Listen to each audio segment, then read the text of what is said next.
Welcome to the Outer Realm with Michelle Desrochers and Amelia Pisano.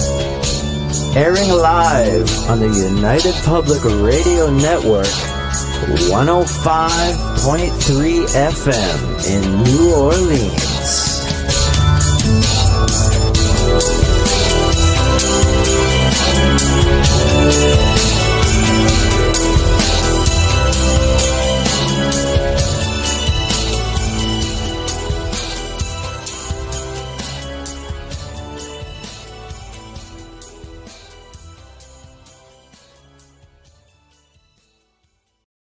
Everyone, welcome to the Wednesday night segment of The Outer Realm. We are broadcasting live on the United Public Radio Network, UFO Paranormal Radio Network, 105.3 FM from the Gulf Coast, 107.7 FM from beautiful New Orleans.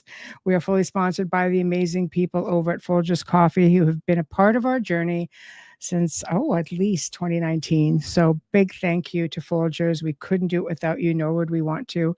Also, big thank you to Justin Snicker, a.k.a. Dr. Snick, the Sonic Surgeon, for the contribution of his music, his time, his voice, for the intro you just heard. He is an award-winning composer of Halloween, horror, and sci-fi, dark wave electronic music, which can be found on all of your favorite music streaming platforms.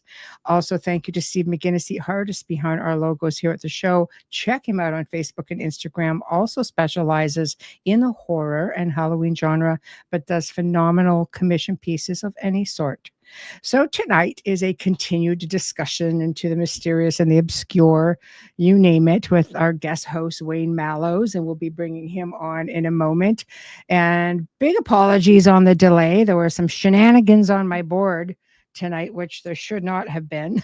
Anyway, had to undo the shenanigans just to be able to get ourselves going. So anyway, here we are. So without further ado, guest co-host for the night. Hello. Hello. Yeah, probably wondering what was going on there, right? No, I asked no questions. It wasn't my fault. I don't go in your office. It wasn't. I know. I'm gonna gotta have a message going out. That's all I'm gonna say. Just gonna go. But anyway, Mort. Hi, Kathy. Hello, Patsy. Hello, Alan. Alan, you're here early. That's awesome. Hello, Mish. Oh my goodness, everybody chiming in. Always great to see you. Hello, Mark. Hello. Shenanigans happen. Yeah, but it's not fun when it happens to you and you end up starting your show a few minutes late. It's kind of like, come on. Anyway, that's that. So hey man, here the we only are. time I'm on time is when I have to be on the show. Hello, Heidi. Yeah. I know. That's okay. Just gonna, got to do what you got to do. Hey, Carrie. Hello. Oh my gosh. So yeah, it's been a crazy day. Yeah, you are actually on time. I was late. Sky is falling. I was late. You were on time. I love it. Oh no. Just in time for open mic anything goes night. Well, they say the poles are shifting. Things are changing. Oh no. That's not going to be a good thing. So, but there we go. Banners up. See, I'm just like running behind like it's a crazy person. This is insane. But with that being said, we've got some pretty interesting things to talk about tonight. I want to start off with two things, though. One, I'm going to start off, of course, with Ozzy Osbourne. Yes, rest in peace. Died Monday morning, I believe it was. And it's a tragedy. I had a lot of memories with Ozzy. Had a lot of shenanigans with Ozzy. Let's just go down that road, So he didn't know it, but we had some great adventures together. I mean, we were dreamers. We barked at the moon. I did a post about that. Just pecked off a few of his songs that I really enjoyed, and I guess all good things. I like to say come to an end, but I think his journey is definitely continuing, and we will continue to have some shenanigans because I'll never stop listening to his music. So anyway, mad love for Ozzy and well wishes and prayers, to his family and respecting the time that they need through all of this. Also, we're going to get into, I mentioned this briefly last week, but we are, I want to talk a little bit about Dan Rivera. There's so much conversation going on about Annabelle right now. And it's just like, oh my goodness. So Laura Lee and I actually talked about this yesterday a little bit, but I have to say, people I think forget the fact, you know, with paranormal researchers, and it's in any field, love them, hate them, whatever the case may be. He's still a father, he's still a husband, and he still has a family that are left behind. And they're the ones that have to read all of this stuff that's out there. And it's just to a point where everybody can speculate until things come in, everybody can speculate. When I met Dan, actually, we met Dan together at Lorraine's, and he had just come on board the team. He's very new, very fresh. And, I was treated like complete royalty over there. I really was. I have, you know, I was just treated so well. They were just so very kind. And he was just so enthusiastic and happy to be there and to be a part of all of this, and very new. And wherever things went after that, because I don't really follow along. I'm not on social media a whole lot. I'm really not. You just sort of hear things through the grapevine, and I leave it at that, because I'm grateful. I have as many people that do that really love me, but there are those who don't. And you know what? To each his own. I don't care. At this stage, all you can do is your best moving forward, and that's all you can do. So I just want to say, when it comes to Annabelle, there's a lot of things with Annabelle, and having conversation briefly with Lorraine about it, and Adam, they truly believed it was. Did it get bigger? Was it like a Topol effect, because so much emphasis was put on it by the world? Essentially, these movies came out, and that was it. And it just grew and grew and grew. Right? There's people saying, "Well, if she was that dangerous, why was she on tour?" No, I don't know. I know that Ed Lorraine's grandson, Chris, did not really agree with it. But any way you look at it, the family has come together because this is a tragedy. Dan was considered very much family. We've been with him for a very long time. So all I ask is, just sort of show a little bit of consideration to the family that is left behind. Because his kids one day are going to read all this stuff. This just never goes away. It stays on the internet for freaking ever. So anyway, I've said my piece on it. I tend to feel that way, though. I put myself in that position. I sure wouldn't appreciate it, for my own family, right? But just getting to the question, no, he was not. They did consider him family. Absolutely, they did, because he'd been there for a really long time. But no, he was not. But, Lorraine definitely mentored him, and he was very close with her. So, okay. Thank you, Sherry. Sorry, please.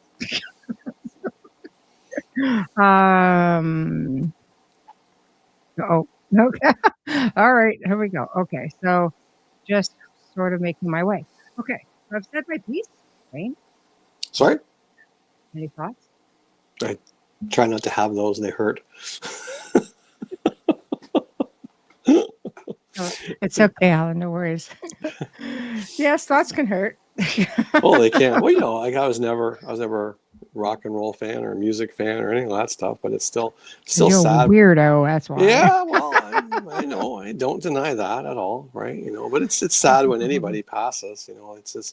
It's the ones that are left behind that are the ones that are left struggling. Yeah. Yeah, it's true. It's true, and there just seems to be a whole lot of it lately, honestly.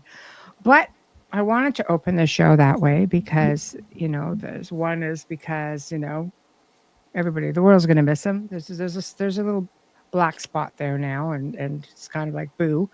But the music will live on, I'm sure. And, I thought I read something that maybe there had been some music done, and just sort of kept for to be played or released after the fact. So here, just hoping so.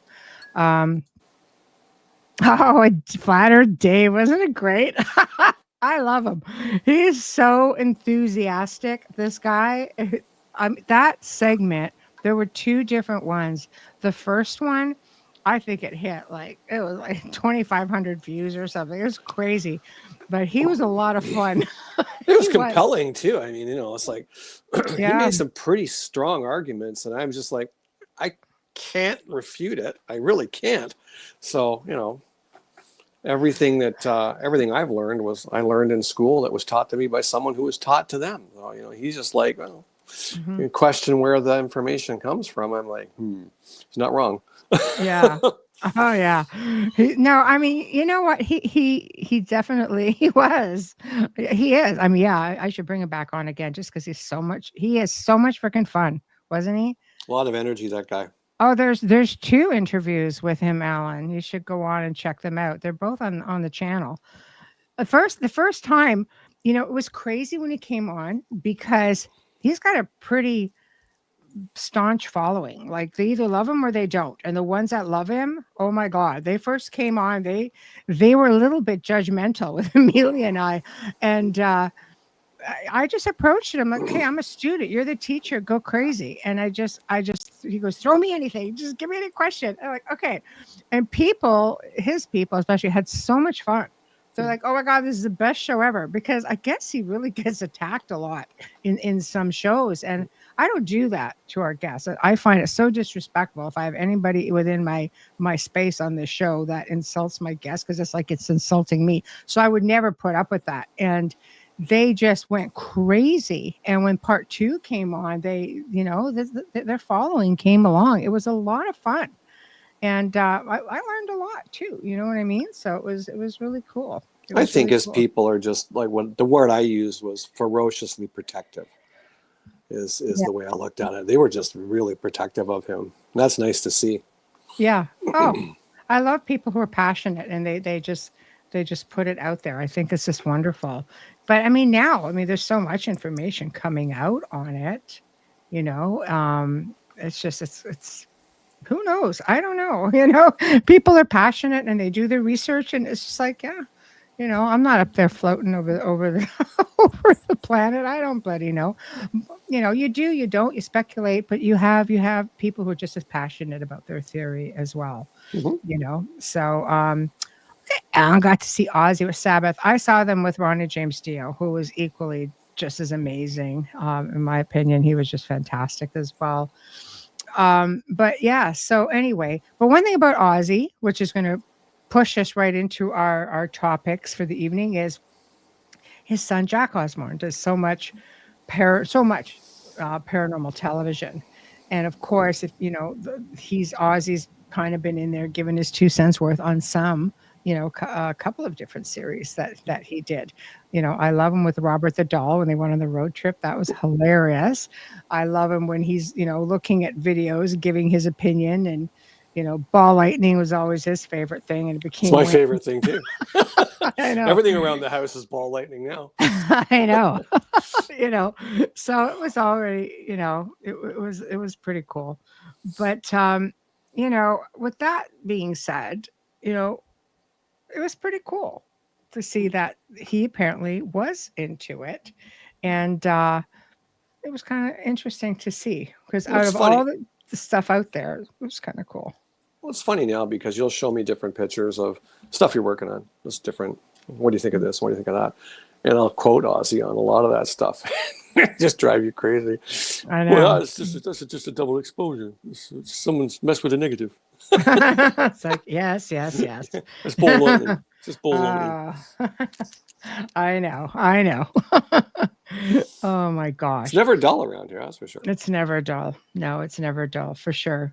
So, you wanted to actually, before we get into all of the list of stuff that I have here, you wanted to talk about awareness and vibration and how to achieve that level of, I don't know, what is it? Is it being more blissful? Is it being, what is it for you? I don't know. I'm asking you. Like we were just jamming about that the other day. We live together. You just well, I know. Across from the table. I do, and sometimes I get a really good answer, and sometimes good. That Mark is saying it right there. Ball lightning. Ball lightning. There you go. See, I know. That's my answer. Okay. But no, it's like what we were talking about the other day. I was like, you hear people say, oh, be more positive, raise your vibration, and raise your energy, that sort of thing. And logically, the words go in, and I totally get it. I totally get it. But I'm Yeah. trying to actually implement it so I don't have to think about it. It's kind of like, you know, I just know to shut the light off when I leave a room. I don't have to say, Wayne, shut the light off when you leave the room. I don't want to be like, Wayne, be more positive. Like, I want it to just be natural. The way I equated it to you when I was talking to you the other day was, you know, when I was 14, you know, I had an understanding of how to drive a car. Mm. I didn't know all the nuances of how to drive a car. Mm-hmm. But logically, I pretty much thought I could drive a car until driving school came, and I was like this on the road, right? You know, I was terrible. I thought I was never going to be able to drive a car. But Yeah. I kind of equate it to that, where it's just like, I know the principle behind it, and I know what it means.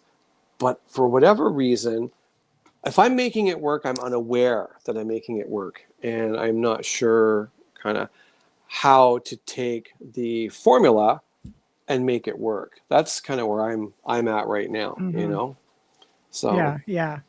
Well, I mean, my firm belief, and I'm always sort of preaching about it. You know, well, I don't preach about it. I post more, I think, on Instagram. I'm trying to share it up to Facebook now. So, you know, but with that being said, I always post about, you know, everything. Positive vibrations are important because, you know, how it was always explained to me is that the universe does not necessarily acknowledge your wants and your needs, but it does acknowledge vibration. So if you're putting out a certain vibe, you know, which is essentially one where you're content, one where you're happy. Like I'll back up a minute. When I work with people who are in really bad situations, I'll always say raise the vibration because negative, you know, ethereals, for example, whatever the case may be, whatever it is they are, some negative ones feed off of energy. So they will create that vibration within your space. So if something comes in, they'll keep you bickering. They might keep, you know, everything very, very tense. If you have an addiction, you know, they might amp it up, or they might project thoughts into your mind where you may want to start, you know, oh, I'm just going to start a fight, or I'm just going to get drunk, or I'm going to be, you know, whatever it is. This is what they feed off of. So I'll tell people, you know what, just raise your vibration. Do that. Watch a funny movie, dance, listen to some music, go outside, take a walk, hug a tree, you know, open the windows, get some fresh air, like whatever it is that makes you feel good. Lean on your faith. You know, if you're a person of faith, lean on your faith. If it makes you feel good, then reach out to that, draw it in, go to your you know your community of faith and spend time with them. Like whatever it is that makes you feel enlightened. And yes, Alan makes a good point. Walking on grass barefoot, grounding. Grounding yes, is, works. they call it earthing when you're doing that way, but it's so important because grounding your energy makes it harder for things to latch onto you. Whether it's even somebody's wonky energy, you know what I mean? It's still easy for us to be affected by that.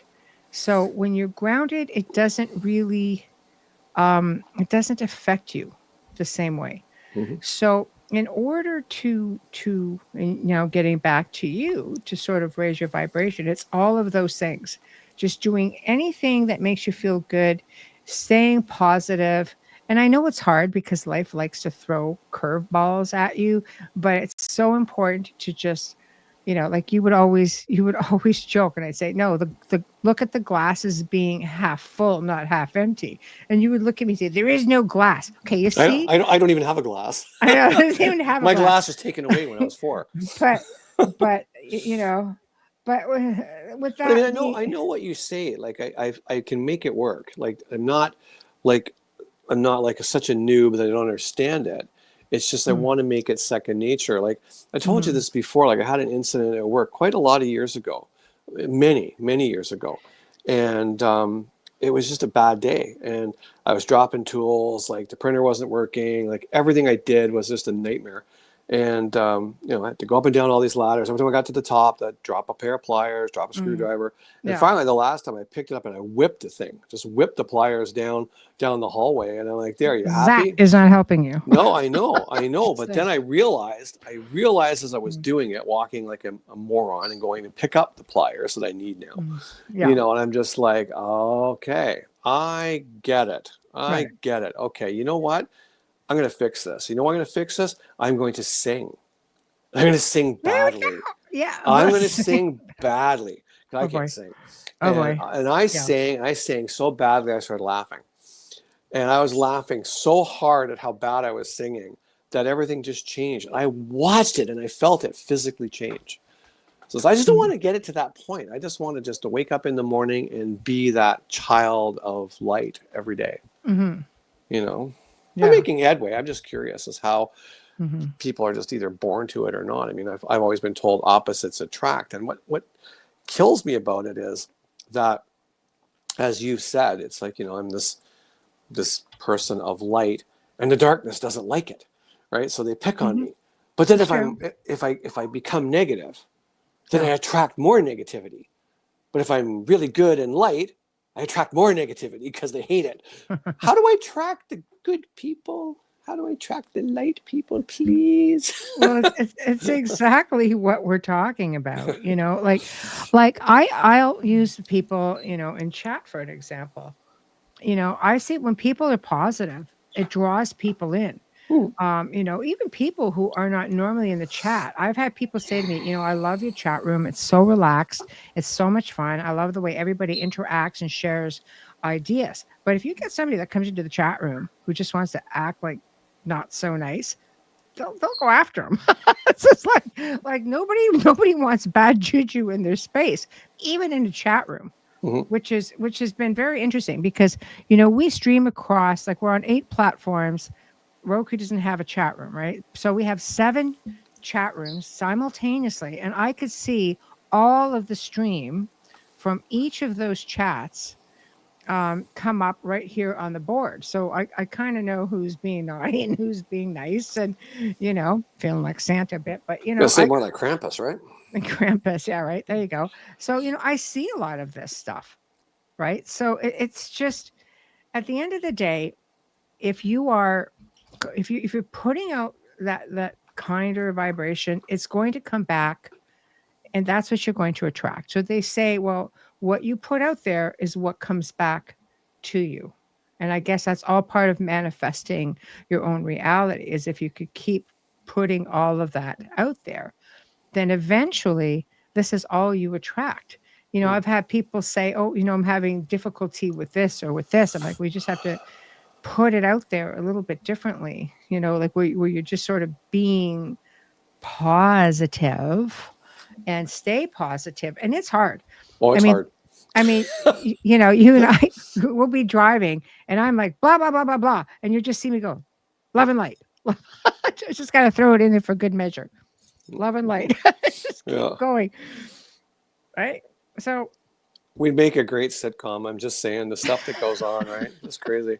Like, I had this epiphany the other day, and it was quite profound. Like, I'm not a youngster anymore, but I was outside and I was just walking around doing stuff like I normally do, and again, it was a 2-part situation where, I went to the truck to get something, and then I realized, oh, I've got to get something else first. But my memory's bad.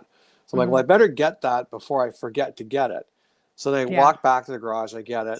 I'm walking back to the truck now, and I'm thinking to myself, no, I better put this away. Anybody watching me would see this guy, like the duck game. He's going back and forth in the garage, holding a snow brush in his hand, go back and forth, not doing anything. It's just, trying to sort it all in my head. And again, I just started laughing, and I went from feeling really stupid to feeling like pretty upbeat, and it was pretty funny. But it was in that moment I realized that even as a kid watching cartoons, like every kid does, I mean, they always would show the image of the little angel on one shoulder and the little devil on the other shoulder whispering at you to try to do the right thing or do the wrong thing. And literally there was a little voice that said, it's exactly like that. It's who you listen to. The choice is yours. It was like, whoa. whoa, it was intense. It was an intense feeling. I had to actually sit on the tailgate of the truck and have a moment because that was intense. Mm-hmm. See, like I think it does listen. You just have to speak the right language. Shut up. Oh, okay. I only talk to him like that because he lives with me. I wouldn't say that to a guest. Shut up. What? Speak the right language. Okay. See, we have these conversations a lot. We do. And sometimes I just say we really need to have this conversation on one of the open mics because it's really whimsical. Well, it's not so much even that. It's like what I said the other night was, like I can't be the only individual struggling with this. Like you're not. Some people are. They're born with it, and they just are just this pillar of light, and they're amazing. Mhm. And I just think it's wonderful. Then there's other people like me that, I consider myself a good person. I try to help everybody that I can. You are. And Yeah. I just kind of struggle and struggle and struggle with so many things. I'm thinking we should talk about it on air just because other people must Mhm. feel like this from time to time. They must. Mhm. Yeah, see, I mean, absolutely. Absolutely, because it's something that I get this from different people that I've spoken to over the years, where they feel like they have a bullseye on their back. I think if you've had an attachment, yeah, if you've had an attachment, then yeah, I always say, it's almost like it's like as a collective, they are well aware of who you are. Alan says, not being a big fanboy, but our guy Wayne is awesome. I could listen to him for days. And Sherry too. I would bore you after the first couple of hours. I'm very repetitive. No. Yeah, what do you talk about? Well, let me bring up the commenting too. And tell me I'm wrong. Right? Okay. Oh, that's kind of like a little What? joke. Wayne likes to, he repeats himself. There you go. What did I just say? Yeah, I repeat myself. No, you don't. Oh. No, I didn't. No. Wow. Okay. Yes, you did. I got it on recording, but it's okay. Yeah. Yeah. Yeah. Yeah. All right. I know when I'm talking and I'll look over and she's just like, because it's probably the 19th time I've shared this wisdom with her, and she's just like, I know. That's good. Can I share a funny story with you and I from early days that just makes me laugh? Okay. So I'm trying to sort this whole life thing out, right? And I'm picking the one who knows brain, right? Like, okay, help me with this, help me with that, blah blah blah blah. I want to understand whatever it was I was trying to sort out. And she goes, I can't tell you. It's not my place. It's your path. What interference? Well, it's like, wait a minute, hold on a second. But I'm asking for help. It's like, no, you got to find your own way. But that just blows. It just sucks. Well, that's just. I guide you a lot. But in the early days, you were just trying to help me. It's like you got to learn the lesson. And I get it. If you show somebody something, before they're ready to hear it or learn it, it doesn't absorb. It doesn't stick. Right? Look at that situation I've got going on with a friend of mine. I'm told things too, and 100% that I abide by. Right. Right. So, and I got a friend of mine. So I could have told him X, Y, Z, 6-7 years ago, and he would have argued with me. Sorry, verbatim, just forever. And just 2 weeks ago, he's like, I want to share something with you, like it's brand new, But he's ready now, so that was perfect. So I totally get it. Mm-hmm. But where I'm going with this, people, and you'll get a chuckle out of this. So we fast forward a couple of years, and Michelle calls me up and she says, Can you listen to my car? And I'm like, sure. So I go over and she had this SUV thing. So I come over and open the hood and I go start it up. So she starts it up and I can tell what it is right away. I know exactly what it is. It's just, what is it? I said, well, I know what it is. I know exactly what it is. She goes, oh, great. What is it? I said, I can't tell you. I can't interfere with your path. Welcome to my life, people. And she looks at me. She's like, you really want to go there? I'm like, no, but it's just like, I'd like to help you, but I can't. You need to go get a mechanics course and figure it out. And then once you learn how to do it and buy some tools, you'll be able to fix it. It's easy. I walked on a dangerous path that afternoon. I lived in fear for quite a few hours. Yeah, it's real nice, right? But we had a laugh about it because in We my analogies, that was the same thing from my perspective. I have the answer, but I'm not going to tell you. I want you to suffer and learn yourself. But it is important to learn and understand it. But from my new way of thinking, I was like, but it's so unfair. I want to know. And I Everybody get the wants to know answers. what was wrong with the car. Hydraulic lifters. There you go. I know. Hydraulic lifters. Yeah. I don't Well, they remember weren't- they which car. weren't- I don't remember which car that was. Lincoln Aviator.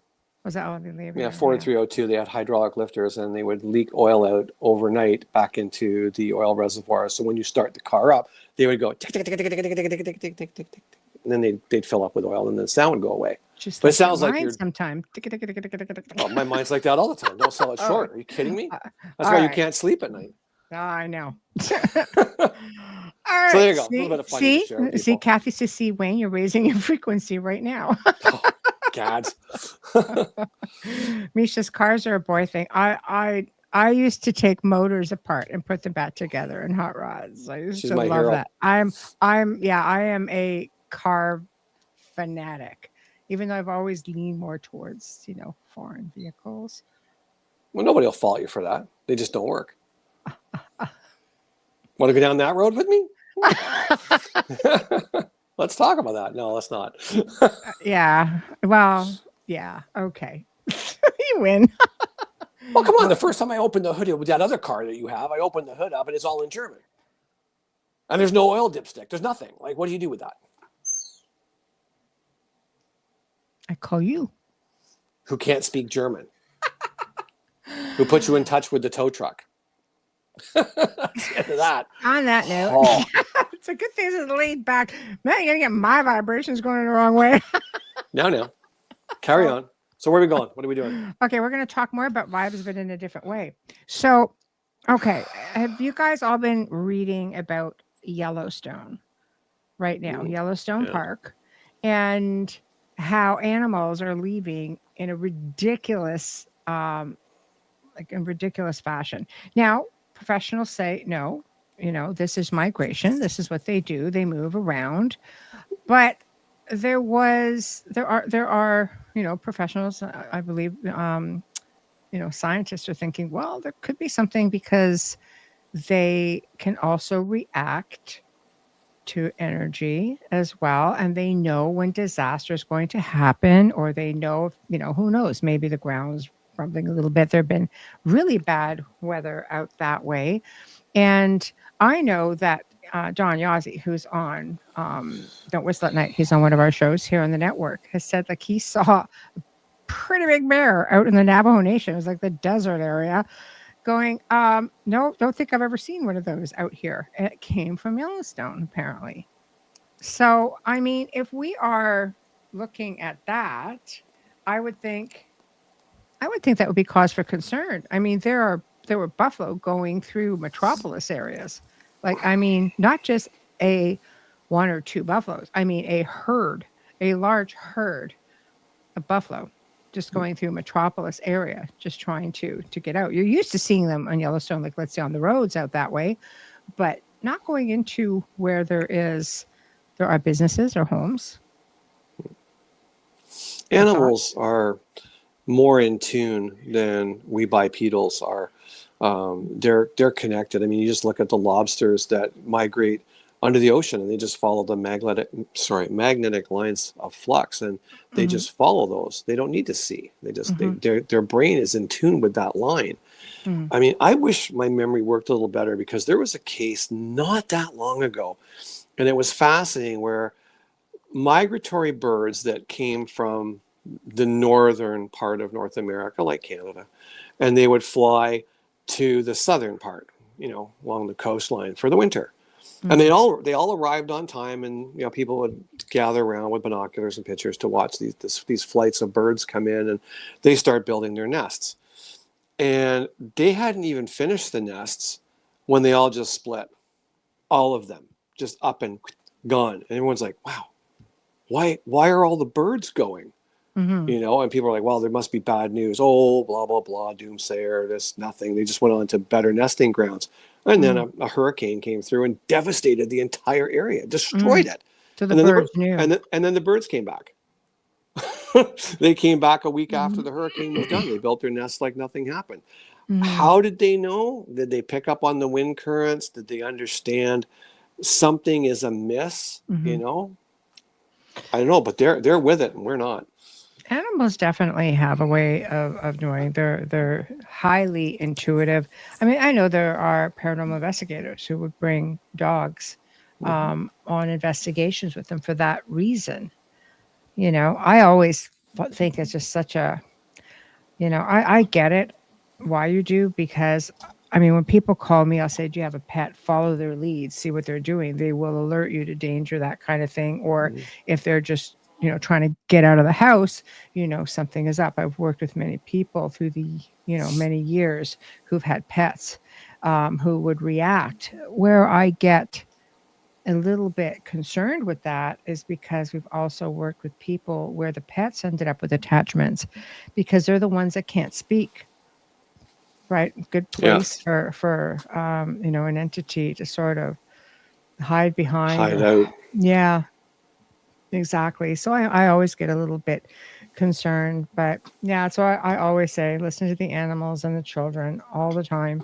Yeah. So, but yeah, this is something that I still see the occasional post come up about the animals leaving Yellowstone. And I imagine, you know, there's a lot going on with the planet right now, with the environment, and things are happening, and maybe they're just reacting to a lot of that, whether it's happening right there on the spot or whether it's just happening around, and they're, you know, maybe getting out of Dodge and migrating a little sooner than normal, or moving out of the area just in case it hits the area. You know, obviously, you know, things have come somewhat close, but to see a bear in Navajo lands, apparently that's something that's quite unusual.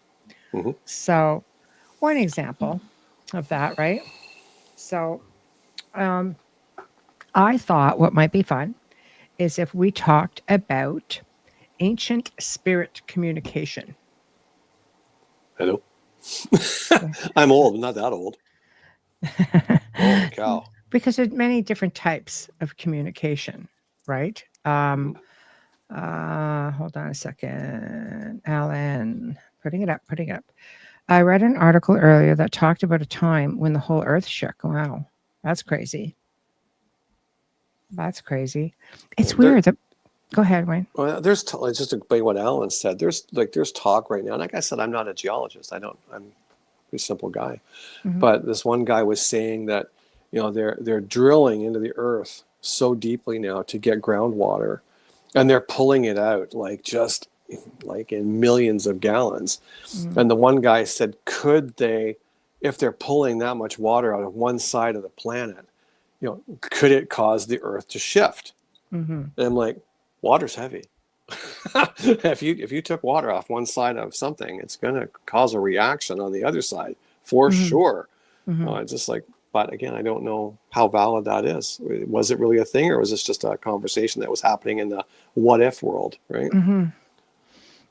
We live in a very the planet's incredible. It does all kinds of crazy things. And I think when you factor in we ourselves are energy, you know, I think, I mean, I've mentioned before, every now and then it's believed that somebody will pass away and you'll get this big boom that'll happen. And one of the cases that stuck with me was an elderly lady in a very small town.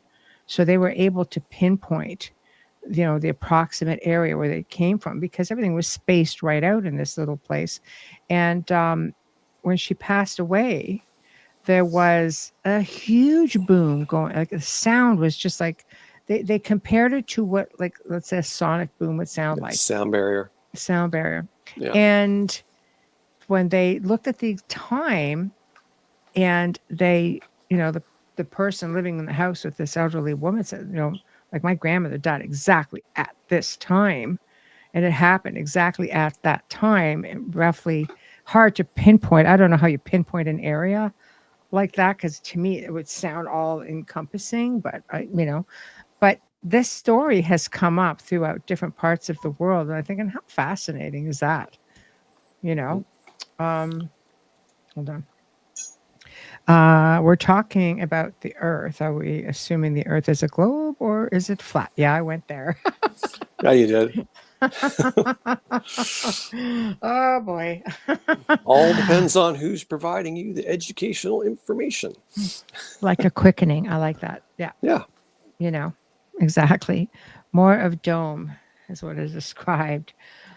Yeah. Boy, see, that's a whole other rabbit hole. How come falling stars only fall down?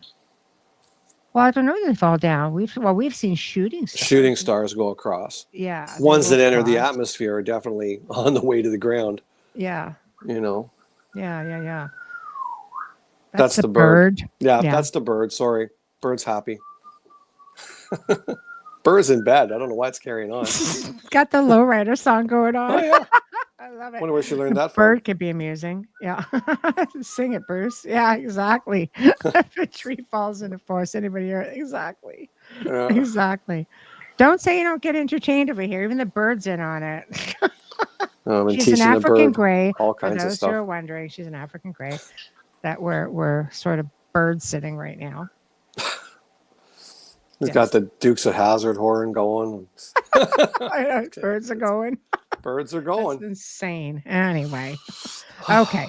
I apologize. I know, the bird getting in on the action. Okay, so I thought we would get into spirit communication. I thought that would be kind of fun to touch on a little bit, because it goes back to ancient times, and people seem to have always been captivated, and just because we kind of got sidetracked, but because we were talking about, like Dan and Ozzy. So I thought, you know what, let's kind of to the bird. Wayne, glad you went. Like, where's Dexter? Wait for it. He'll start whining. Oh, he'll be back. He needs food, so he'll be here. Cat's highly dramatic. Anyway, because we're just seeing so much of this right now, but people have been captivated with death and what lies, on the other side, and attempts to contact the dead in order to obtain knowledge was always quite commonplace. In Victorian times, it was really huge, but this is something that went on for ages. Right. So I think people are fascinated with death because it's the veil of the unknown. Yes. Like, as human beings, we need knowledge. We crave knowledge, what's over the other side of the hill, because we want to know, right? Yeah. And then all of a sudden you reach this, well, I watched my mom die and now she doesn't move anymore and she's gone. Well, where did she go? Like, where did she go? Why is she gone? Like, why can't I talk to her anymore? Like, it's just that, I think that's what drives the need to try to communicate with the spirit. Mm-hmm. Yeah. And unfortunately, there are a couple, of researchers out there. So, Alan, no, Dan is just who I was talking to. Talked about him after I talked about Ozzy. Just point of references. Anyway, whenever a celebrity dies, this person gets on YouTube with, ghost box communications. And sometimes it's just a little too soon to do stuff like that. But it's that curiosity thing again. People just, they have those answers. And, I get it. The dead do speak. I've always said it. In fact, I ended up creating a TV series that's doing quite well, by the way, and I'm not allowed to talk about it. I didn't want to do it, but I did create it. Anyway, the idea was that, let's say you had questions, and the example that I had used was Mallory, for example, right? Climbing Mount Everest. People would say, did he make it to the top, or did something happen on his way back down? Did he make it up? Because he was sort of mid-range or part way, right? Not far from the summit. And the idea was, using different techniques to just ask him. Just ask. So there are a whole lot of situations like that. But again, it's the world wanting to know well, we want to know like what happened. Like right now, for example, both with Dan and with Ozzy, waiting for reports to come in saying how did they really go. And it takes time Hmm. to go through that whole process. So there are people out there saying, "Nope, we're just gonna conjure them up and find out." It's like, okay, Yeah, but but there's danger in that too. Like you always say, you don't know yes, whose doorbell you're ringing. thank you. Like if Hmm. you desperately seek answers. Someone will give you the answer, Hmm. especially the one you want to hear, but it may not be from the your Hmm. dearly beloved departed. Exactly. That is the concern. I have worked with too many people. Before we get into the different types of communication, because there are many different types here, but I've worked with people who wanted to um, communicate with their family member or friend. I could give two cases. One was a spouse, and one was a parent, where they wanted to communicate, and they used forms of um, well, one was a form of divination. It was a pendulum, and something else came in, completely took over and wreaked havoc within the household. The Mm. other was done through doing voice recordings, doing EVPs. And a lot of researchers, will tell you don't mess around, especially in your own home. You got nothing going on, just you have to be very, very cautious, and there are steps you have to take. Sorry. Bird. Yeah, the bird. Anyway, there are steps you have to take. Kathy says knowledge takes the fear away. Yeah, oh, absolutely. But that's why people were doing it. Yeah. Not only to find out if dear old mom made it okay, but I'll be okay when I go. It puts the fear to rest. Hmm. Yeah. See. Hey, Alex, how are you? No, exactly. Exactly. But if we're getting into, you know, going back in time with spirit communication and how it has grown into, like I said, this phenomenon that we experience today, even through technology. Because back in the day, you would start with shamanism, and it's that's good. Bird's right into it, I'm man. Keep competing going. with a bird. That's No, the awesome. bird's cheering you on. She likes what she's talking about. Go. I know. So anyway, so shamanism has been practiced for, it's believed like tens of thousands of years. And a shaman would enter into a trance, different trance states, through different musical rituals, like drumming, for example. And sometimes they would use different artifacts or consume certain hallucinogens. We should leave it there. And Edibles. right. And it would allow him to enter into the spiritual realm to communicate with spirits or nature beings, things like that.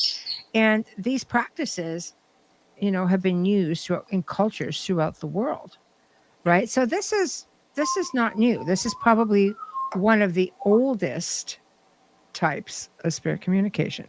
Mhm. Then we get into like necromancy, Hmm. which is, I know, the divination by the means of the dead. It's said to be one of the oldest occult practices in the world.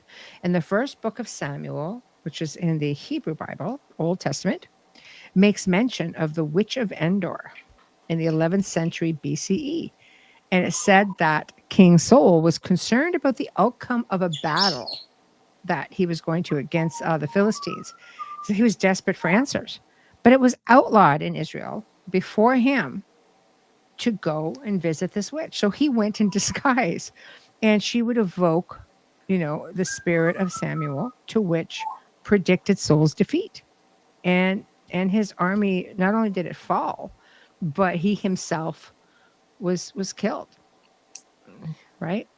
So I don't know. Then you get back into, a temple, the Necromantion, Oracle of the Dead, which was in Greece. And it's a temple dedicated to, wait for it, Hades, entrance Well, to the underworld, right? But there are places like this throughout the entire ancient world, temples where you could go in and you can um, you can communicate with the dead. This is something that they all did. Birds telling us about Yellowstone. In its own language. Oh my gosh, I know. I know. I think I may be an OBE experienced. I'm having one with the bird. Just saying. Just like, oh There you my go. God. See. So I don't know. What are your thoughts on oracles and such? Well, I think they're a real thing. I mean, especially in Greece, the ancient Greeks were always consulting the oracles, and I think it was really neat how they. I mean, I wasn't there, so I don't know, but I mean, Mm. from telltale of it, they would have this the seer, the oracle, Mm-hmm. was in a cave, sitting up on a almost like a tripod kind of chair, like an elevated chair, Yeah. but it was above a hole in the floor, of which like vapors came out, Mm-hmm. and she would sit amongst the vapors, and then she would start reciting what she could see within the vapors. Now, who knows what chemical concoction is coming out of the ground at that point? She was probably gifted to begin with, but this just may have helped her, find that vision all the way along. What I find interesting though about that, in going back in time, and don't quote me on this, it's just my own observations, is that most of the oracles, the seers, things like that, the gifted ones were female. Mm. I don't see very many males that are pulling that off. Well, that may have been the shaman, As far as the oracles, yeah, like the oracles of Delphi, those Hmm. were all women. Yeah, but you had your medicine women. Mm-hmm. It's only later in sort of the what I call the modern age of film, that you get the medicine man. I'm not Mm-hmm. saying that they're not there. Mm-hmm. There's a lot of medicine men and things like Mm-hmm. that, but the ones that could have the visions, the seers, and the ones the kings went to talk to about battles and territories, they were all women. Mm-hmm.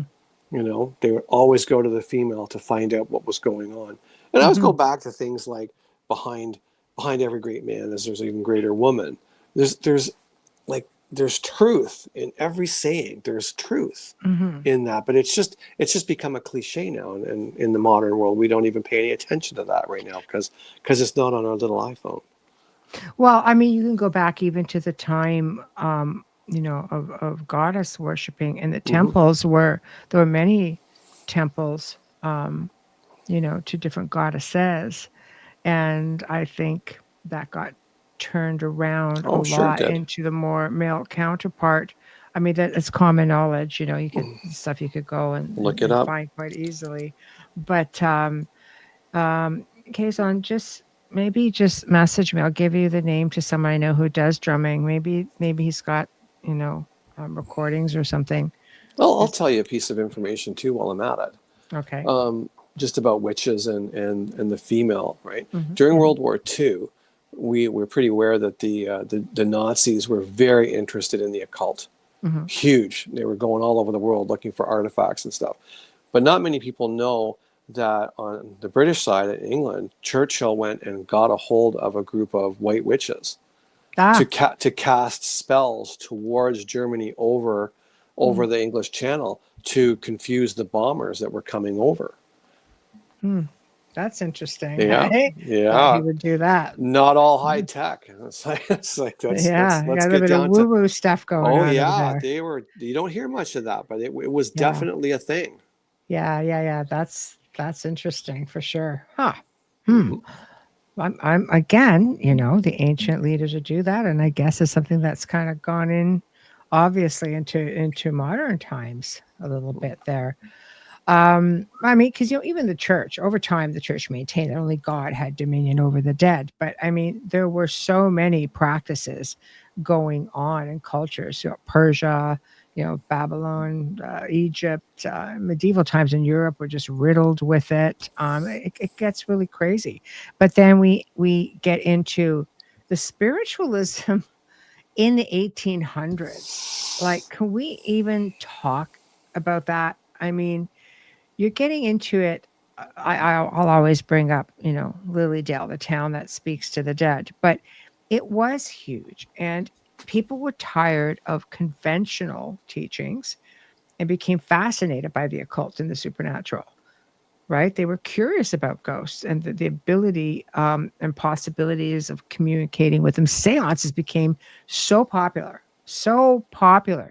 that they were the preferred method of receiving messages from the other side. And Abraham Lincoln's wife, Mary, was a spiritualist and hosted many seances at the White House, especially after her son passed.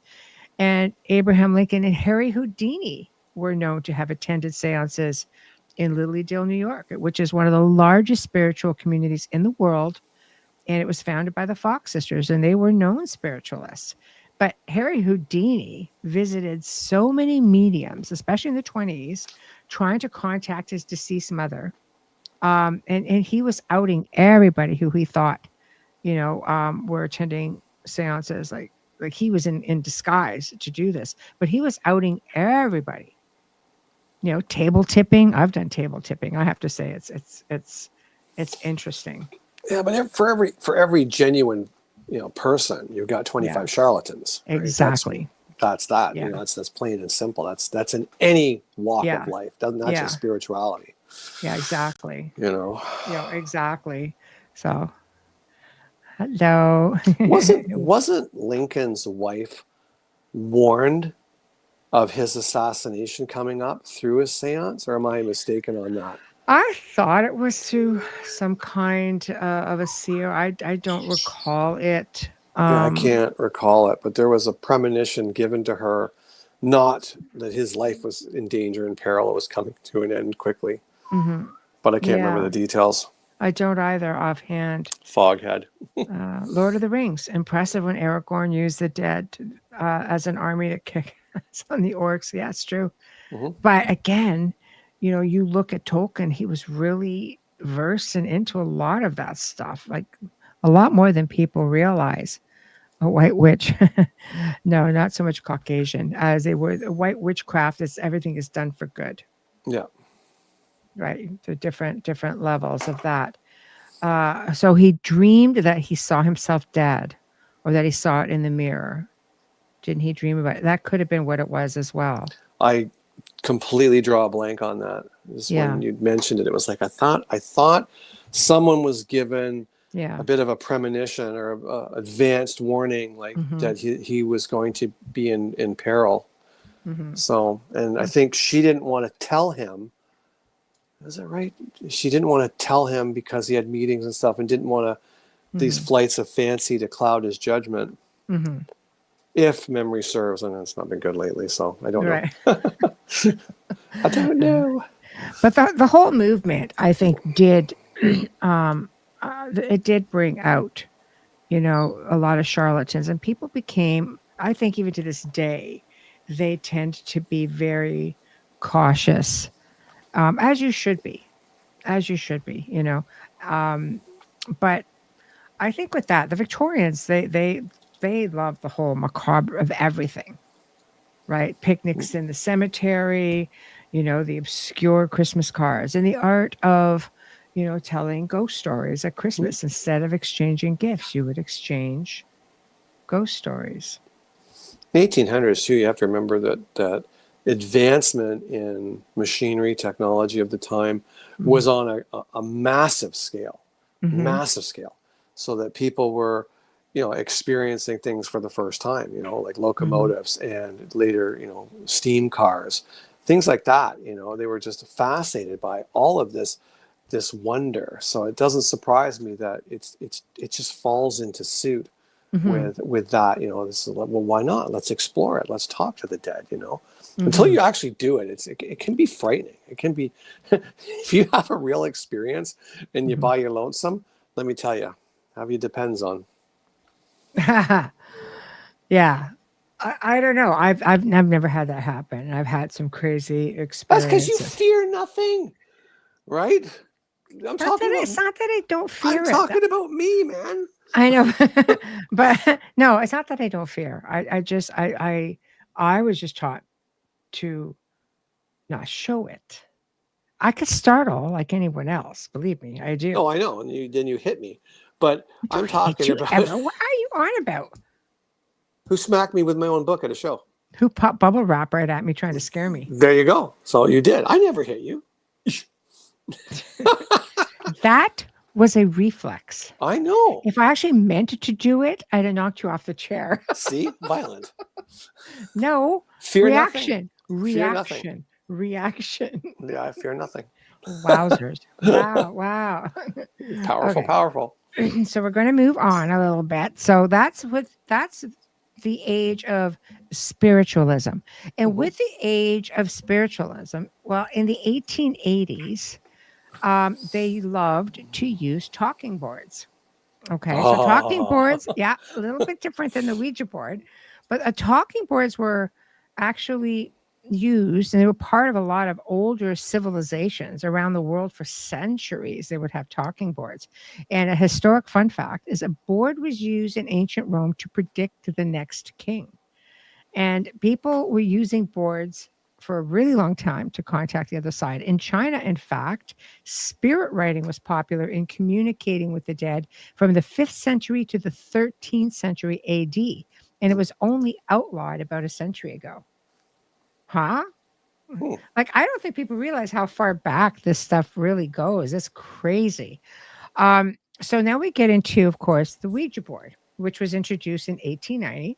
It considered to be a parlor game, which of course it's, that's how it's put off. But it was very popular into the early 1900s until World War One.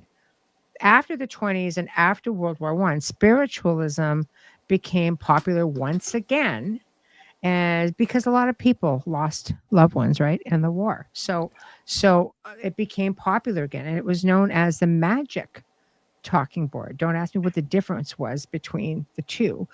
And it gained popularity. Marketing. Promise you. Okay. Right.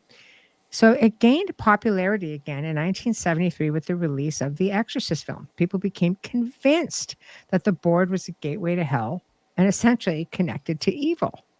So the 80s brought more books and movies, and people became more and more fearful of the Ouija board. And in modern times, the board made a resurgence. However, many people still being cautious, within the presence. But then you have those who just throw caution to the wind.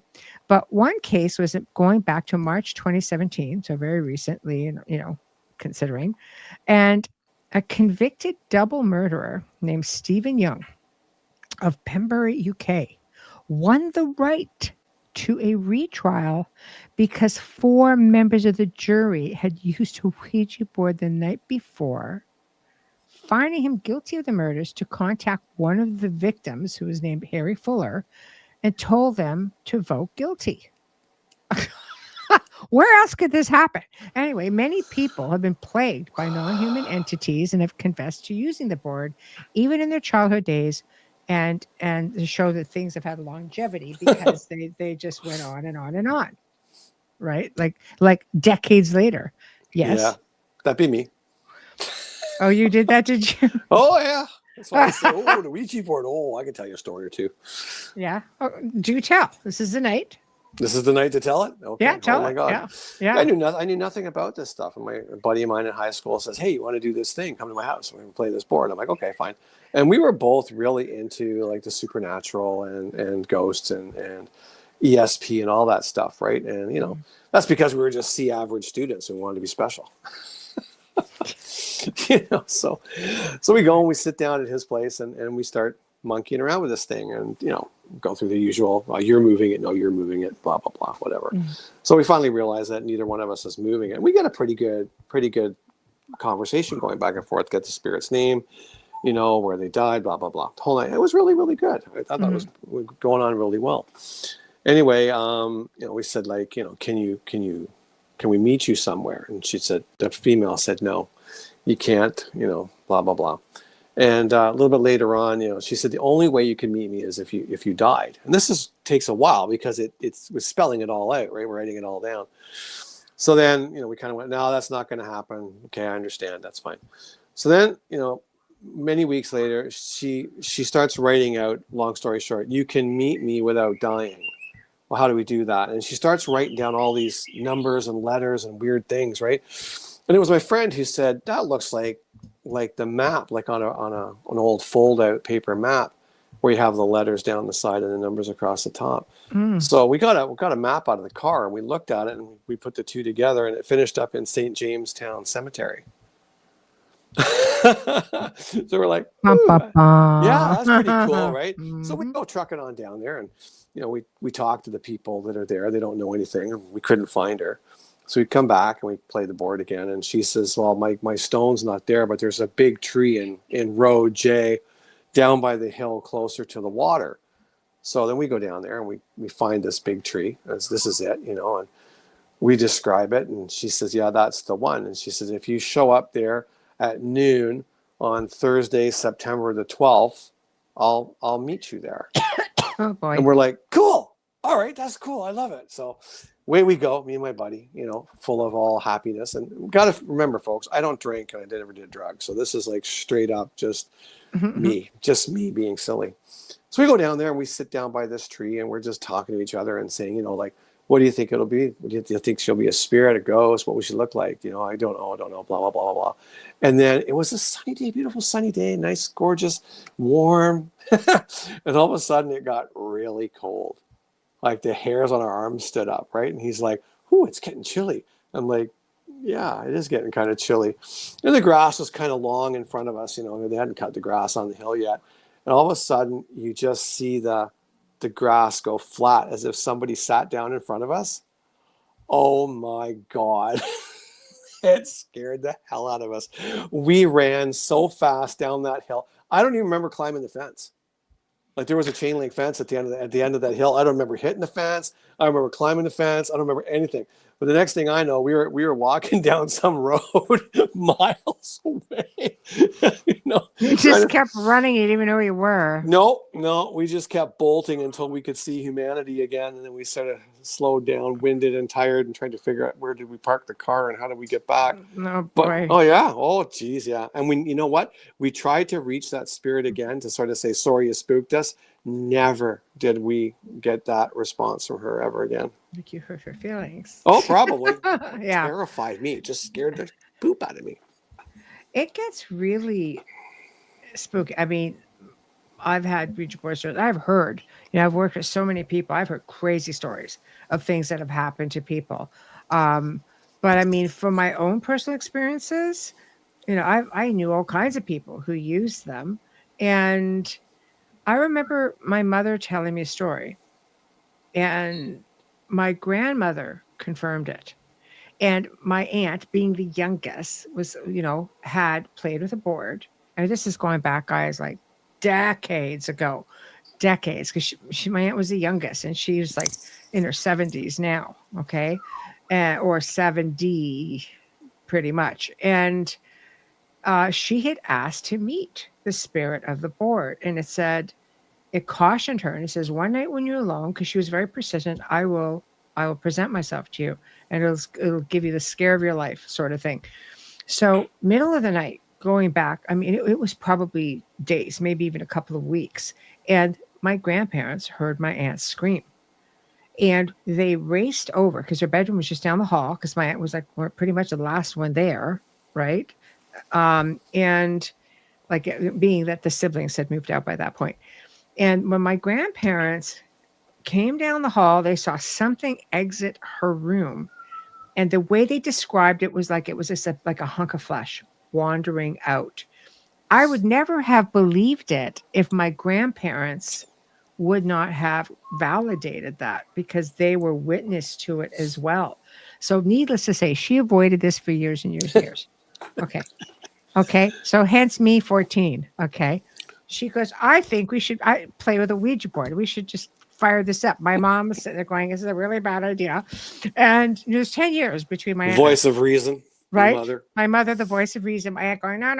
You know, and it was like an old wooden board too. Like it was wood. It wasn't one of these just, you know, something that had, you know, like what do they call it? A press board with an image sort of rolled onto it kind of thing, like a paper image, right? Like a lot of what you get now that's just sort of put in there. This is like wood. Mm-hmm. Anyway, so she decides she's going to fire this up. The things just went terrible from that point on. It's like everything sort of got cold in the room, and she goes, And I guess she might have been having a deja vu. So she kind of said, okay, you know what? Yeah, we're just going to stop this right now. And the board fell. And when she picked it up, there was like a face imprinted, almost like a burn mark in the wood. Like of this some kind of a face starting to like manifest itself. So I'm kind of like, yeah, I'm good, and she left the board there. I'm like, would you just leave the board here? So I had crazy friends back then, like, give me the board. I'm like, you can have the freaking board. Here is the board. But that night, my aunt claimed that on her way home when she was driving, something was in the back seat of the car. She felt a presence, and that night she felt something pushing down on her chest. So, my mom, well, I told you, mess with that freaking board. My mother. And so, but that was the last time, like I ever played with a board per se. And it was because my aunt, my cool aunt, I was going to try this board, boy. Oh boy. So yeah. So those were, like my direct experiences. The extent of that board with my friend, what he ended up doing, he wanted to do it more and I wouldn't do it anymore. So he ended up taking it and putting it away. Fast forward a few years, and back then there was no such thing as a whiteboard, but through the years it had come up. So he goes and he takes the planchette out and he puts a whiteboard up on the wall. Oh, right? And he puts all the letters, yes, no, goodbye, hello, all that stuff. And he hangs the planchette down on a long string, and he puts the marker through the middle of the planchette. He just leaves it hanging there where nobody can touch it. It's in his room, right? So it's just like, it's cool. If spirit wants to talk to me, they can move it on their own. Nothing happens for like months. And then he comes into school one day and he's just like, oh, I got to tell you the story.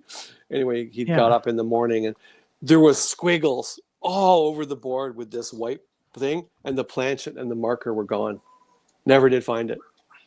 That's crazy. It'd be kind of interesting if his parents are just trying to mind ninja him just to straighten him out. Oh, possibly. Never know. But I thought it was a great story. That's something I would have done.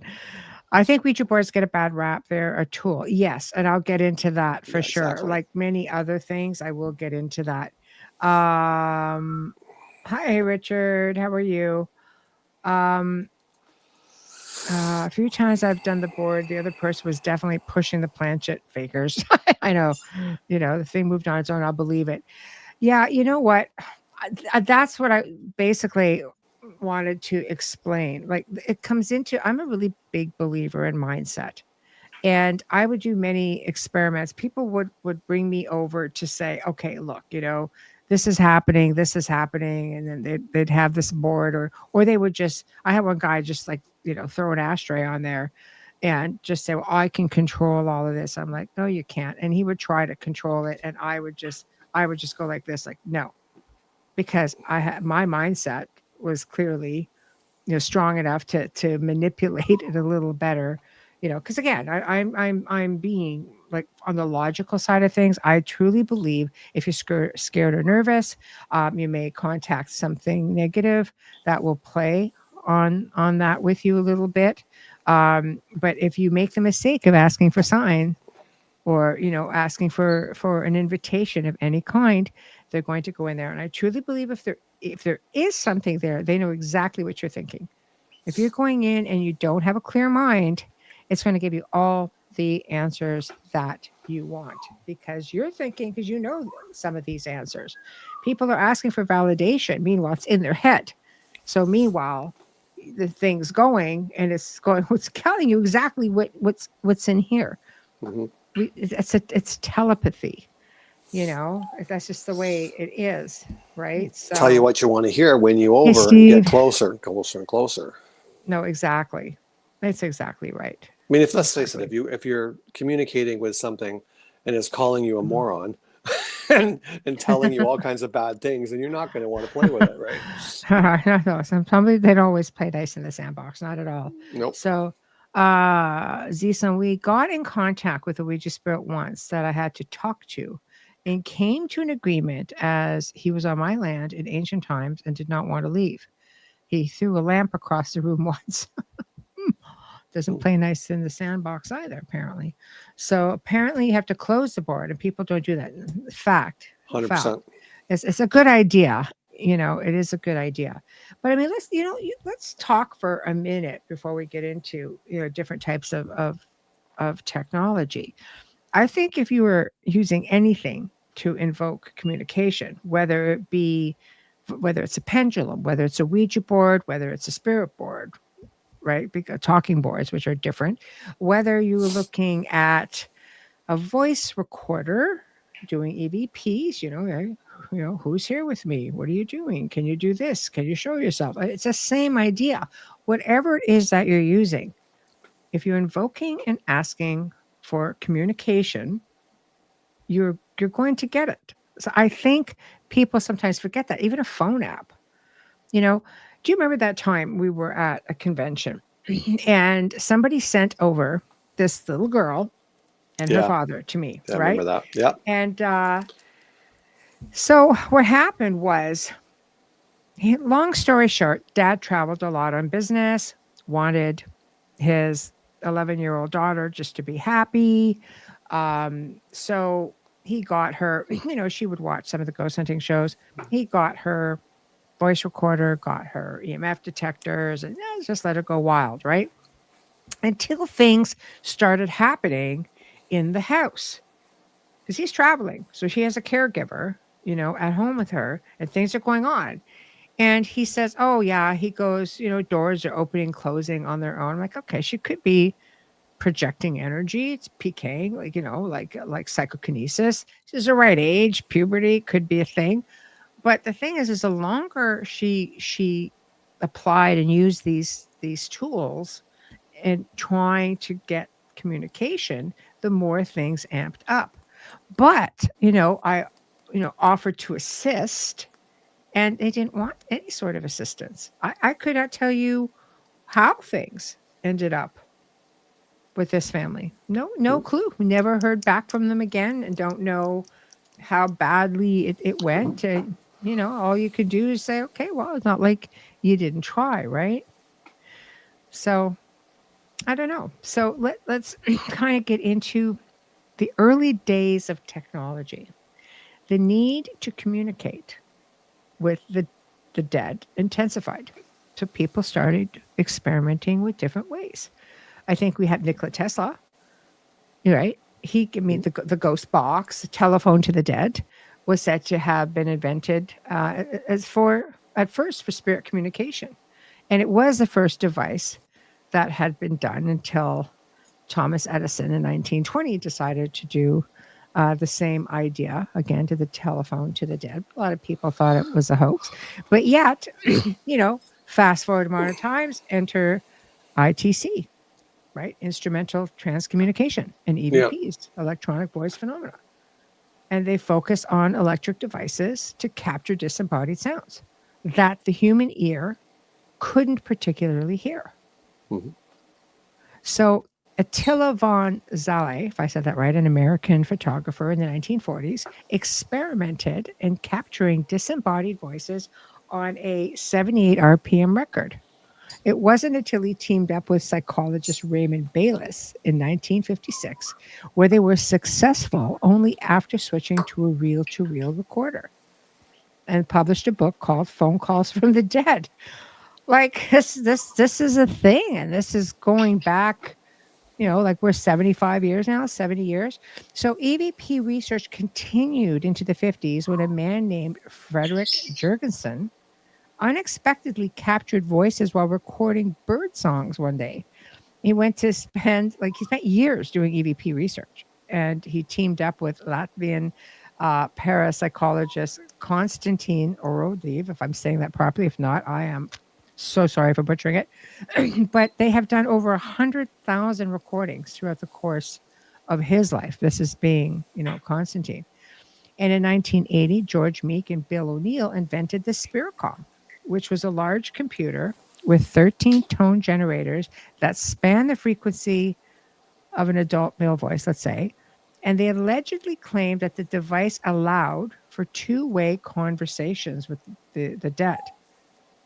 And then lastly, Of course, in 2002, Frank Sumption created a device that swept through AM radio frequencies and created white noise, which would allow spirits a way of communicating via radio bands in real time. And, he claimed that this information was given to him because he was a shortwave radio operator. And all of a sudden, like this voice kept coming through telling him how to build this thing. He ignored them for like 2 years. So I got to communicate. I was just getting to know Frank in the last probably 6 months of his life. And he has sent me some of his recordings. And he said, what's interesting, he goes, is everybody thought I was trying to communicate with the dead. He goes, I was trying to communicate with aliens. I was just kind of like, didn't see that coming. But, and of course I had like a really dear friend gift me with an original Frank's box. So I'm really happy, happy to have it because we only made so many of them. So I don't know, thoughts on spirit communication, Wayne? We've had fun with that. Wow. There's a lot to take in. I mean, it's, the devices are out there. I mean, we've had them on the phone apps. We have quite a number of interesting little gizmos and machines that, seem to pick up all kinds of different things. And the thing about it is some of the stuff that they come up with, they couldn't know that. Mm-hmm. I mean, that one piece of equipment that we had, my dad had been gone, I don't know, 4 years, maybe 5 at that point, and, my dad was from England, but from a part of England where, you talk like you have marbles in your mouth, right? So nobody could understand my dad. I used to have to translate, and, my mom was going through a pretty bad time, and we had this thing set up in the dining room. And I remember asking Michelle, I said, can I talk to anybody, or does it just have to be like the people in the house? And she was like, no, you can, if they're around, they'll answer. And I said, okay. So I want to talk to my dad. And I put his name out there, and I waited for a minute, and I said, are you there? And man, the voice that came through that was my dad. And it was like, it wasn't even a close match. It was like so bang on. It gave me shivers, and, and I said, how are you? And he says, fine. And I said, like mom's going through a time and a half, that, right? And he's like, I know. I said, do you see her? And he goes, every day. Mm-hmm. I'm okay. And then, we had this little conversation, and it was really moving. Mm-hmm. And at the end of it all, again, like if it's fake, it's a damn good fake, because we used to have this dog that used to drive him crazy. And at one point, I said to him at the end of it all, I said, okay, well, I'm going to say goodbye now. Before I do, I said, is the dog with you? And you hear this guy go, yeah. It's just, nobody would say that but my father about that dog. Right. So like it was compelling. I have to say it was very, very compelling. Mm-hmm. I think just the need to know sometimes becomes so overwhelming.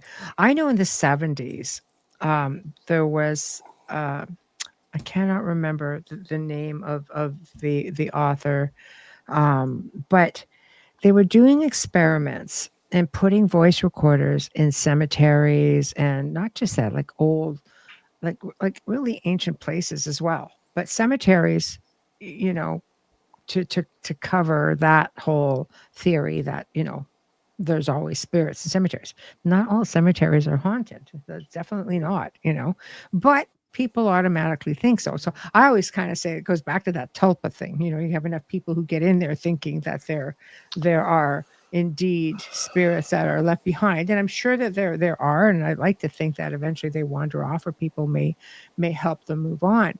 But I think also the mindset that there's so, no, there's somebody there, and the fear escalates because maybe you're in there in the middle of the night, whatever the case may be. I think it may create a form of energy, or maybe they're projecting that energy outward, Anyway, whatever the case may be, is they started going to different locations, and cemeteries was one of them, and they would just put voice recorders everywhere, and they started getting voices, like conversations happening that were not human, because of, the way they tested the vocal levels and so on. Yeah. And they've done the same thing in old, in churches. I think, oh, maybe you'll get, residual, with singing, and then they would get conversations sometimes in languages that were not even native, or they may have been native, but they weren't currently, people inhabiting the area at that time. It was very, very interesting, but it just goes to show there was that fascination where they're still experimenting with this sort of thing. It's amazing what you can get just Mm. sitting quietly. I mean, we've had the best results we've had Mm. in communication is when we include them in conversation. Like Mm-hmm. you and I will just be jamming about something. We'll have the equipment running, Mm-hmm. and we're not sitting there going, okay, so does anybody want to speak to us? Well, it's a haunted house, so yeah, and there'd be just crickets, yeah. But then you and I'd be talking about, like, okay, so like, how was your day, and what are we doing on the weekend, and do you want to do this or that? And you'd hear all of a sudden it'd be like, oh, hello, and then there'd be this three-way conversation going on. Mm-hmm. And we got way more interactive conversations through like non-invasive, inquisitive questions. Yeah, people just jumping in. Yeah, amazing. On conversations, Yeah. I find, when you're getting into different voice recordings, how the theory, I get the theory, with the ghost box things, just riding the waves. And my first experience with that was a message that was left on and I have to say it was an automated telephone answering machine, which was done with tapes, mini cassettes. And I came home one day, and this is going back this is probably 1989, a long time ago. And I was not into any of this stuff back then, not at all. It wasn't even a thought in my mind. And I came home, and my partner at the time said, can you just listen to that voice recording and tell me what you hear? Because his mother had just passed away, like literally weeks before. I was like, yeah, okay, no problem. So I rewinded the tape and got it playing. And what was interesting was back then, if you left a voicemail, it would beep, and then it would, then the next message, it would beep, and there would be another message, and it would beep, right? So it channeled through. I kept going beep, beep. And then all of a sudden, it was his mother's voice, hands down, and we had like two cats, and she used to call them the fellas because they were both like twin white cats practically. She'd go, hello, fellas. And that was just that. And then she channeled through probably three more. It was what beep, and it sounds beep. But what you heard in the background was radio waves. Mm-hmm. It was like the radio playing in the background. The bird is like off her nut right now. Bird's having a time.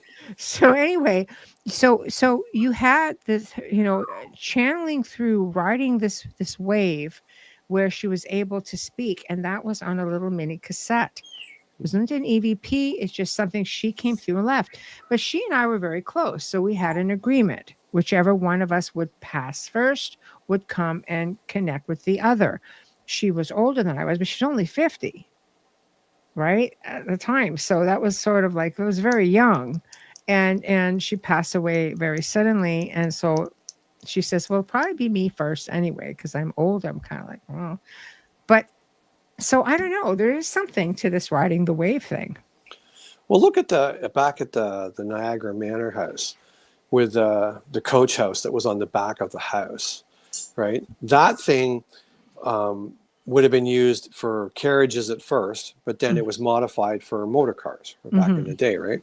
Mm-hmm. So that would have been a place where oil changes were done, or cars were waxed and cleaned up in there, all kinds of stuff, right? So it was interesting because when we were sitting in there late at night, and the ceiling fan would be going, and that was all that was going in there, and we would shut off the TV because we would hear something. And we would look at each other and go, is that like a background noise on the TV?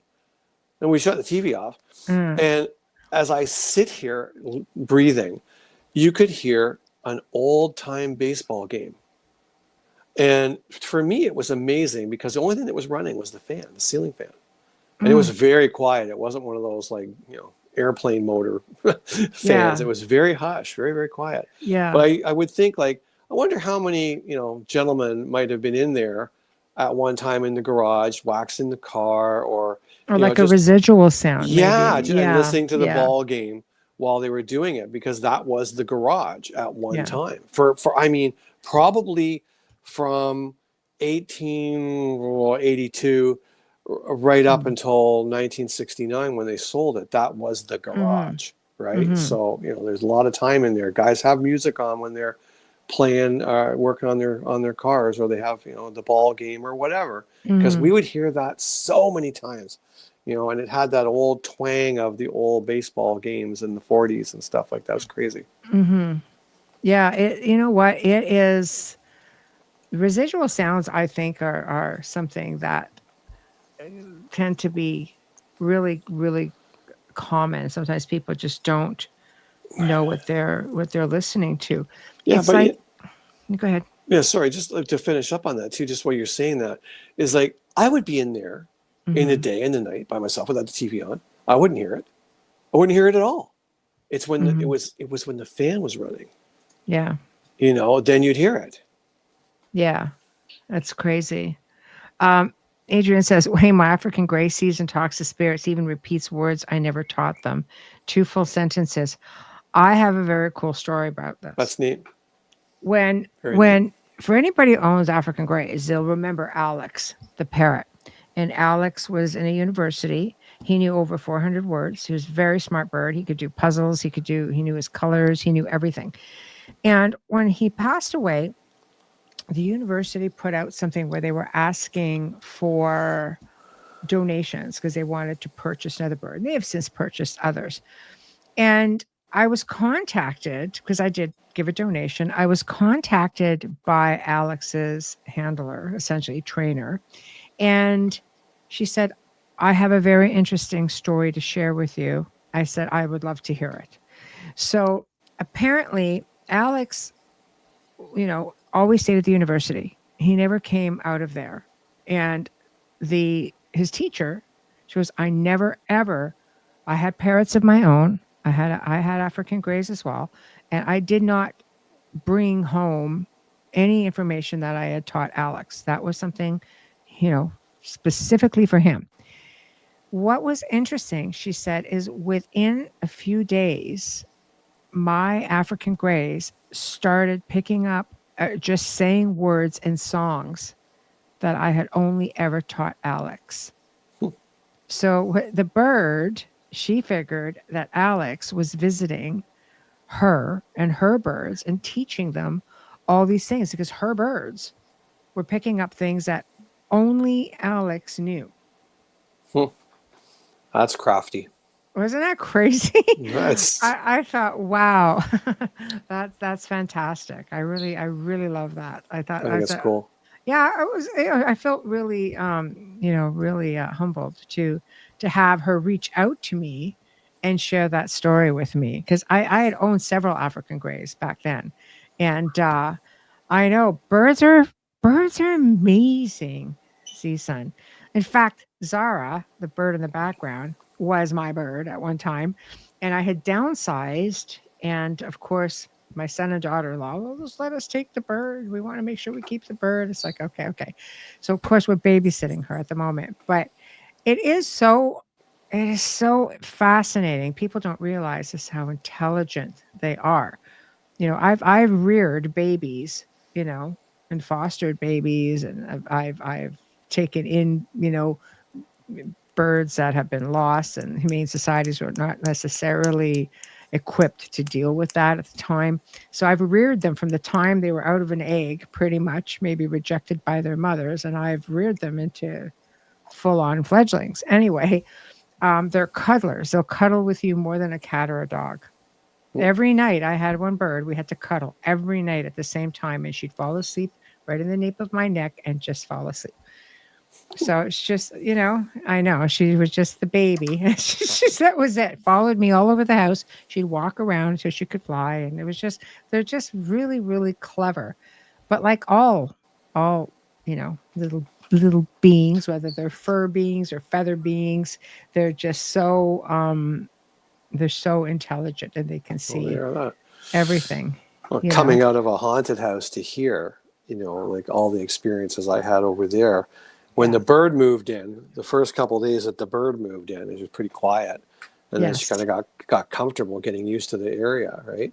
Her Yes. new surroundings. So I'm sitting at the breakfast table one morning all by myself. It's like it's still early spring. It's dark, and like you kind of forget the bird is there because it's a new thing in the house.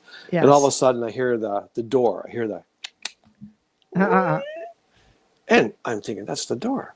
yeah. And you hear like Mhm. hello. Who's in the house? It's the bird. It's the bird. The bird opening and closing the door and saying hello. Oh yeah. Yeah. They're clever. They're definitely Oh, clever. Yeah, people are mentioning crows and ravens. I have been love a crows. guest on other people's shows and we've talked about birds and ravens and the whole thing behind all of them. But they are, long story short with them, is they're messengers. And they're messengers, between the realms and the worlds, and they will carry your messages. And Alan says a murder of crows will protect humans if they connect with you. Ironically, it happened Truth. to a friend of mine. Yes, we know. Yeah, definitely not the same. No, No. I grew up with 3 families of ravens on my property. Amazing. They're huge. They were big birds. But again, now this friend of mine was walking through this wooded area, and there was an area that she was very um, she was it was known to have a lot of ethereal activity. I guess we'll leave it there. And she was going to help out a neighbor, and she got really on edge, and all of a sudden the whole path in front of her was filled with crows, just sort of blocking that space away from her. Mm, So she didn't have to see it. She was able to just kind of muddle through and do what she had to do. So very cool. Yeah, yeah, a crow's my totem. My totem animal is my crow. yeah. Say, Very cool animal. love it. Mm. There's so much to it, though. When I Oh, did the there is. show, I researched for that show. When I did that guest appearance, and it was so amazing. All of the information I found. I'll try it. Maybe we'll do it one night for an open mic sometime, and I'll get the information and we'll talk about it. It's crazy. It's like some of the representations and it's a whole list of things. They are just amazing. And crows and ravens are phenomenal talkers. Minor birds will talk better than any parrot. Right. I saw a robin speak one time. As a friend of mine trained birds. I had a wild African gray that came into my possession, and I sent him to her because she trained these. She would train them, and she trained this little robin that had been thrown out. Its little nest mates plucked all of its feathers off. It's this little bald from the neck up. It was all bald, and I'm sitting there and I'm visiting my gray, and all I hear was hello. And I look down. I'm looking around. Going, what the hell? It's going hello, hello, hello. And I look down. It's this little bald robin because he had all of his feathers from the neck down, looking at me, going hello. I was like, she looked at me and says, I didn't expect that. I'm like, no, Not at not at all. all. No, no, no. Her parents rode little bicycles and everything. It was crazy. She was just so well trained, but Like I remember one time on a long motorcycle trip, I'd got sort of turned around on the highway. I didn't know where I was, and the weather was turning, and I was trying to get back to where I was going, mm, and no GPS back then. I'm on a bike, little map on the tank kind of thing, driving along, and I see this crow fly across the front of me, go up the road, and land on a sign that had the 2 ways to go, east or west. I didn't know where I was, and it walked along the top of the sign to where it said west. So I'm like, yeah, okay, I'll take your word for it. So I took the ramp and I went west, and then a little bit further up, there was another crow sitting on a sign that said, take this, like this is where you got to go. So I right. took that, And then I saw 3 more along the way until I got back on the road where I needed to go. It wouldn't have been the way I went, but there was, and then I never saw another crow. I never saw another crow the whole trip. Yeah. Like, I know, but freaky they're messengers. They are. And sometimes, like, I don't want to give it all away. Well, seriously, I will include it on an open mic sometime. Sure. But I mean, there's quite a bit to it. So there would be literally like a good amount of time spent on, talking about it. I did an hour show based on this, so I would have to condense it.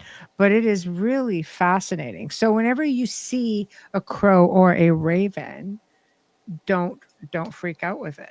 Some people get really freaked out. They look at these big black birds as being like, oh my God, they're evil. No, it's nothing like that at all.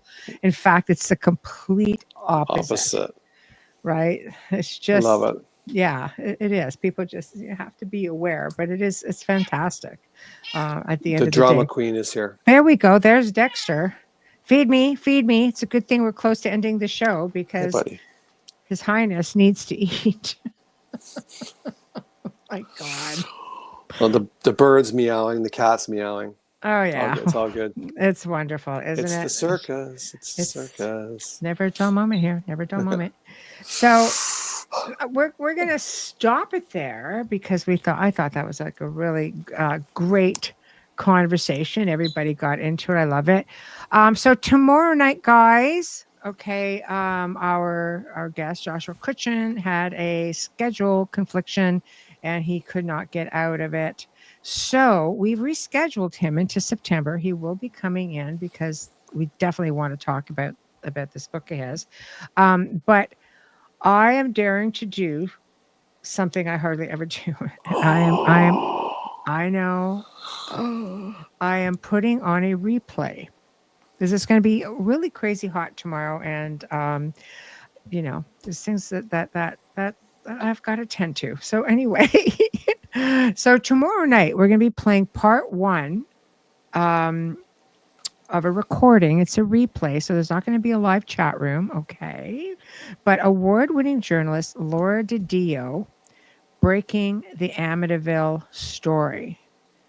So she's going to be live with us, by the way, next Wednesday. So I thought it would be good to just give everybody a little bit of a Laura DiDio segment because she is wonderful.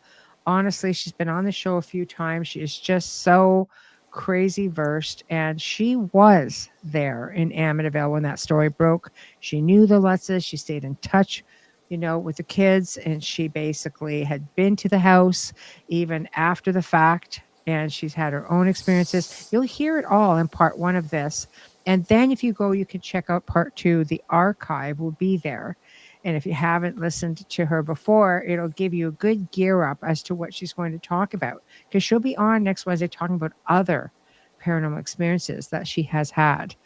And next Tuesday, I'll be on the Outer Realm, since I won't be here to push it tomorrow night.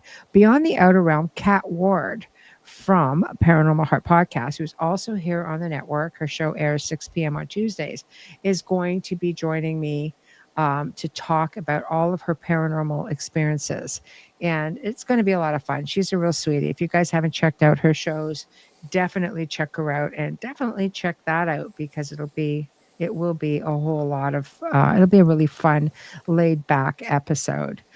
So big thank you to all of you for making our open mic that much more fun. Everybody's so interactive. I love it. Big thank you to Folgers Coffee. Big thank you to Justin Snicker. Big thank you to Steve McGinnis. Please like, subscribe, share, comment on whatever platform you may be on. People have been asking about our Tuesday show. You guys all know where to really go and find that. It's not going to be here because it was an uncensored. So this is where you're going to find that, right? Just like that. So go check it out. And that's where you're going to get all the info on what went down yesterday. And it was a good conversation. So enjoy tomorrow night's replay. And thank you all, especially to our networkers who are just sharing all of this up. Thank you. I love you all. I'm so appreciative for all of you. So we shall see you on Tuesday. Have a wonderful weekend. Big hugs and mad love to all of you. Good night, everybody. Good night.